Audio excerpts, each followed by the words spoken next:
Bom, bem, graças a Deus, estamos tudo bem. que coisa boa. Eu tô vendo que tu tá na sede da FUBRA aí em Santa Cruz do Sul, porque essa foto maravilhosa aí nas tuas costas mostra um dos grandes produtos que nós cultivamos aqui no Rio Grande, né? Com certeza, estamos aqui no Patente trabalhando. Voltamos ontem à tarde de uma viagem em Brasília, onde tivemos participando uma audiência com o ministro do Trabalho, endossando também a comitiva aí do sindicato dos representantes dos colaboradores que trabalham na indústria do tabaco, que é muito importante, e que representa 40 mil pessoas, o trabalho das empresas fumageiras, enfim. Mas nós também achamos que os trabalhos dos nossos agricultores são empregos que se mantêm, e por isso fomos junto ao Ministério do Trabalho levar algumas pautas muito importantes. O Marcílio, eu falei ontem com o Galter aqui, e eu achei muito interessante. Depois de tarde eu falei com outra pessoa ligado ao setor do governo a respeito sobre a ida de vocês aí. E chama a atenção de todos nós gaúchos aí, e há uma expectativa e também uma apreensão cada vez que se aproxima essas reuniões da COP. Muitas vezes essas reuniões assinadas ou feitas em gabinetes sem a presença daqueles mais interessados acaba trazendo resultados ou informações que desagrada toda a cadeia, né, Marcílio? Com certeza, a COP, sobre a questão principalmente da Convenção Quadro no Brasil, que endossa esse assunto das COPs, que trata do tabagismo e antitabagismo pela Organização Mundial da Saúde, nós deixa fora em todo momento, em todo evento. E nós entendemos que uma das partes dessa cadeia somos nós produtores. Nós temos que ser ouvidos e considerados, visto que na Convenção Quadro no Brasil, quando foi ratificada, tem um documento que foi assinado de que jamais a produção seria discriminada ou afetada por essas campanhas mundiais ao tabagismo. E isso não vem ocorrendo, a nossa participação não está sendo aceita, e mais uma vez nós, dessa edição, nós representantes de todos os segmentos, todo o setor, estamos reivindicando para que sejamos ouvidos, ao menos, e estar presente também nessa COP lá no Panamá. Sim. Bom, só para o pessoal conhecer, ontem nós falando com o Galter, ele falou um pouco das pessoas, das famílias que são ligadas diretamente à indústria do fumo. A gente conhece um pouco, a gente conhece bastante o trabalho da FUBRA, mas só para dimensionar, Marcílio, o que impacta de famílias ou de pessoas a cadeia produtiva do fumo hoje? Nós temos, nessa última safra, mais de 128 mil famílias que cultivam tabaco nos 3 estados do sul, sendo que em torno de 50% dessas famílias são do Rio Grande do Sul, os demais Santa Catarina e Paraná. No Brasil, todo nós temos em torno de 140 mil famílias, porque tem produtores também na Bahia, no Nordeste, enfim, mas a grande maioria, e que nós defendemos, que são a grande maioria dessas famílias são associadas à FUBRA, são esse número aí de 128 mil famílias. Bom, em matéria de imposto, vamos lá assim, direto na produção do tabaco e também da exportação, qual é o valor hoje que impacta no estado do Rio Grande do Sul, no Brasil, de imposto, Marcílio? Bom, o imposto do tabaco na exportação ele é isento, é um produto exportável que não agrega imposto, mas tem o ICMS. Esses números não tenho atualizados, a gente teria que acessar a Receita Estadual, sim. Porque a gente não tem esses números tão atualizados quanto isso, mas com certeza agrega muito e inclusive é importante ressaltar que esse imposto do ICMS, ele não retorna só aos municípios produtores, ele também beneficia todos os outros demais municípios que entram no grande bolo da arrecadação estadual e, por consequência, esse bolo aumentando, tem maior divisão entre os municípios também não produtores de tabaco. Sim. Muitas vezes as pessoas não entendem isso, mas é a grande verdade. Deixa eu te perguntar uma coisa, assim, a título de... porque os governos, eu falo do governo tanto do município aí de Camaquã, de Santa Cruz, do Rio Grande do Sul e do Brasil... os municípios adoram quando aumenta a arrecadação, há incremento de grana. Por acaso, alguma vez houve alguma sugestão ou alguma informação de tentar tributar o tabaco para exportação ou não?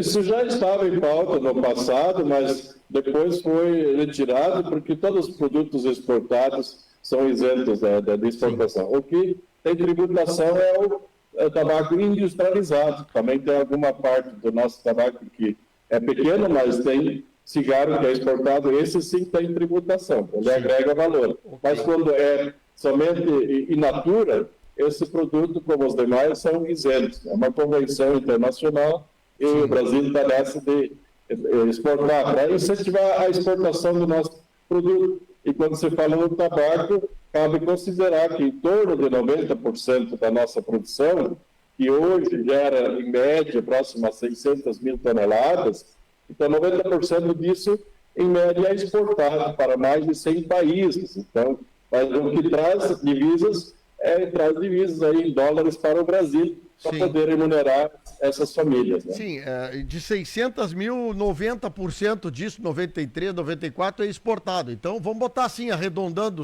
500 e poucas mil toneladas é exportado. E mexe numa cadeia extremamente grande tudo isso, né? Não só a família do produtor, mas temos aí os agentes das fumageiras que trabalham nas propriedades, as outras empresas que trabalham, prestam serviço, transporte, tanto do fumo interno às empresas, das empresas ao porto, os navios. A cadeia é bastante impactada no que diz respeito ao fumo para exportação, né? Isso também tem que ser computado, porque ali cada combustível colocado numa carreta para transportar para o porto também gera ICM, gera outras coisas, impostos, pedágios, custo de navio, tudo isso acaba impactando na cadeia, né? Quer dizer, tem que computar tudo isso, né? Paralelamente. O que eu queria te colocar é o seguinte, muitas vezes os governos querem trabalhar com a questão da coisa que eles enxergam, tá? Essa semana eu falei com o pessoal do Ministério da Defesa, da Justiça, sobre a questão das armas, tá? E a preocupação do governo federal é sobre o rearmamento da população. E eu perguntei à pessoa que nos deu a entrevista, a gente não vê o governo trabalhando no que diz respeito aos nossos controles das fronteiras. Controle das fronteiras quanto à entrada de produtos ilegais que não são importados, são contrabandeados para dentro do Brasil e que isso não gera nada para ninguém e acaba afetando o mercado interno. Qual a sua posição sobre isso, presidente da FUBRA, Marcílio, sobre essa questão dos governos deixarem ou fazerem se pensar de que entra quase tudo ilegal no Brasil sem nenhuma restrição, hein? Nessa questão está incluído o tabaco, que muitas vezes aí impacta em quase 50% do nosso consumo interno de cigarros, é de clandestinos, que vêm de outros países e, como você disse muito bem, é contrabandeado. O Brasil não precisaria fazer muita fiscalização nesse sentido, quando fala do tabaco, e sim regular a tributação. O cigarro é tributado altamente, e isso vem a favorecer o contrabando. Aí o próprio consumidor, ele opta muitas vezes por um cigarro um pouco mais barato, e por isso ele procura esse cigarro contrabandeado. Se houvesse uma equalização dos tributos sobre o próprio cigarro, talvez com outros produtos sejam semelhantes, ao cigarro principalmente. Então, se ele fosse mais próximo do preço do cigarro brasileiro, aquele que vem de fora, com pouco tributo, quase nada lá na origem, então nós não teríamos esse impacto tão grande. O governo estaria arrecadando também, porque estaria todo esse volume sendo tributado, porém com tributo menor. Isso ficaria muito bom, porque além da qualidade que o cigarro brasileiro tem que oferecer ao consumidor, teria essa questão da arrecadação. Mas esse viés parece que não é visto. Eles só querem alterar e a cada momento subir o índice de tributação, o que cada vez favorece mais para aqueles que fazem o transporte clandestino, o contrabando para cá. O tabaco é um exemplo muito prático disso. O Marcílio, me diz uma coisa, esse efeito tabaco nos últimos anos para vocês, na produção, como é que vocês têm percebido a participação do produtor de tabaco em relação a outros produtos também produzidos na mesma propriedade. Como é que vocês têm visto esse crescimento da utilização da mesma propriedade com outros produtos consorciados com tabaco, hein?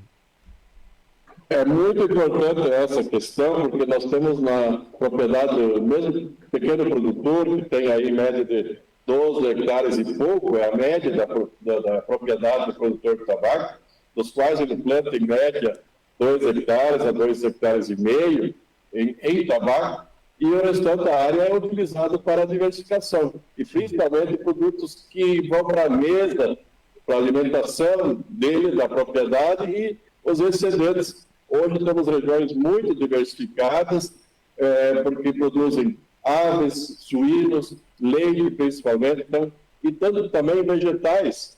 E isso tem crescido nas últimas décadas. As próprias empresas fumageiras, mas acima de tudo, a FUBRA teve esse objetivo de sempre pregar a diversificação, Sim. até para uma estabilidade maior economicamente na propriedade, porque não tenha somente a renda do tabaco. Aquelas regiões onde isso prevalece, com certeza não tiveram um avanço tão bem quanto as regiões que prosperaram na diversificação. E hoje nós temos visto que cresceu gradativamente a representação dos produtos diversificados na propriedade dos produtores de tabaco. O senhor sabe que ontem, durante a entrevista que eu fiz com o Galter, alguns produtores de fumo me mandaram fotos, imagens, bate-papo, porque a gente tem uma relação super boa com o pessoal do interior aqui, né? Que o pessoal, por exemplo, agora, só para o senhor ter uma ideia, a Vaniele, que é moradora aqui da Costa do Sutil, tá mandando uma foto dela, que eles estão repicando mudas de fumo e acompanhando a acústica aqui conosco pelo rádio ou pela internet. Isso é importante a gente ver, essa aproximação que nós temos, e nós aqui conhecemos o que o produtor de fumo faz. O impacto da produção do fumo na nossa cidade é assim, quase que imediata. Ele colhe, vende e esse produto rapidamente já é comercializado, esse dinheiro já é repassado ao comércio. Então a gente sabe muito o valor do impacto desse produto na nossa mesa e no nosso produto, no nosso comércio. Lhe pergunto o seguinte, outras cadeias paralela com a do tabaco. Hoje de manhã, por exemplo, está acontecendo uma reunião em Porto Alegre, na Assembleia Legislativa, que trata sobre a cadeia do leite, que é uma outra cadeia de produtos que integra muitas vezes as propriedades de tabaco. Como é que a FUBRA trabalha também nesse sentido de incentivar produtores a definirem, daqui a pouco diminuir um pouco a sua produção para ter qualidade do produto, criar alternativas, incentivar através dos seus representantes da FUBRA nas propriedades? Como é que o senhor vê essa integração de mais de uma cadeia de produtos com o mesmo produtor, hein? Com certeza, é muito importante. A cada ano a gente vem divulgando, pedindo aos produtores para que realmente não aumentem a produção de tabaco. Nós temos visto nas últimas 2 safras que realmente o que traz resultado para nós, sabe, é quando há um equilíbrio entre a oferta e a demanda também. E essa demanda, claro, é principalmente na exportação, mas temos que ter um equilíbrio. Porque no passado, quando teve mais oferta do que demanda, o preço médio pago ele era muito aquém do desejado do produtor. Muitas vezes não dava rentabilidade. E nas 2 últimas safras teve um equilíbrio, houve uma redução no plantio, e agora, então, nessas safras, a remuneração está tendo de uma maneira satisfatória ao produtor, onde dá rentabilidade. Mas com isso ele não pode aumentar, não pode se entusiasmar e plantar mais tabaco, porque no momento que fizermos isso, nós estaremos quebrando aquela ideia do menos rende mais. Né? Então tem que ter essa atualização, não podemos se empolgar e aumentar o plantio. É claro que alguns produtores estão partindo para isso, porque os demais produtos tiveram uma baixa, uma queda, principalmente entre a seca e também o preço. Mas não devemos optar por isso para aumentar a produção de tabaco. Então, isso a FUBRA tem orientado, tenho avisado ao produtor. Esperamos que isso aconteça para que possamos ter uma rentabilidade satisfatória nesse setor. Eu concordo plenamente contigo. Não adianta exagerar na produção que todo mundo perde, né? Conosco também, presidente, eu tô aproveitando para lhe passar aqui uma reação que eu tenho dos meus ouvintes aqui. A Mara Lacerda, por exemplo, que é aqui dos Galpões, vizinha a Camaquã, ela, por exemplo, ela já planta fumo há mais ou menos 10 anos, o fumo de inverno, que nós começamos a ver também na nossa região um plantio em épocas alternadas. Aqui a questão interessante que ela agora já está repicando mudas, mas já está com a produção secando fumo de inverno. O Volney Bacaus também manda foto aqui, agradecendo, parabenizando a entrevista. Também outro produtor de tabaco. A gente percebe, presidente, que com o passar dos anos, nós temos tido uma evolução no que diz respeito a como produzir toda a cadeia produtiva de fumo, no que diz respeito com mais qualidade, com mais segurança para a saúde do produtor, com menos trabalho braçal, menos trabalho pesado para o produtor. Então a gente percebe que equipamentos como estufas elétricas entraram nas propriedades, ou seja, diminuiu muito o trabalho. Temos a questão da secagem hoje do tabaco com menos mão de obra, menos esforço físico e com mais segurança. E agora nós estamos tendo a questão também da geração de produção de pellets, que são usados para ajudar na secagem. Eu vejo assim, a FUBRA, por exemplo, tem um trabalho muito legal também com a questão da utilização de placas solares, no sentido de diminuir custo para o produtor. A lavoura do fumo hoje, ela podemos dizer que ela a parte dela, ela já é muito mais fácil para o produtor e para a sua família produzir. O senhor acredita que nós teremos uma evolução a mais um pouco para poder reter mais jovens na lavoura, para que não haja muita migração de jovens, principalmente de jovens ou pessoas vendendo suas propriedades e vindo para a cidade, hein?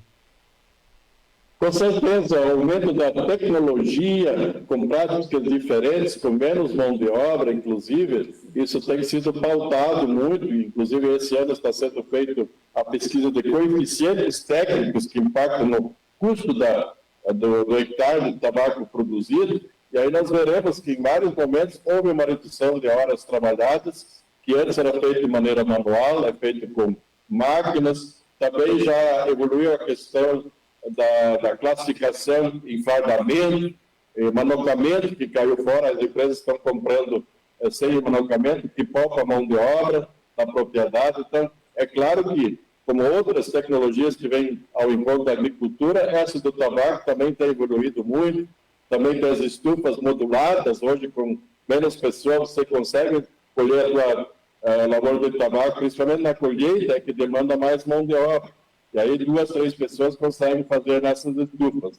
É uma tecnologia nova e a cada momento isso vem evoluindo. E precisa ser assim, para que realmente a demanda da mão de obra e da mão de obra pesada, insalubre principalmente, que facilita, enfim. Então, no tabaco se evoluiu muito com relação a químicos utilizados, é uma das produções com quase menos químicos comparados a tantos outros que usam muito mais.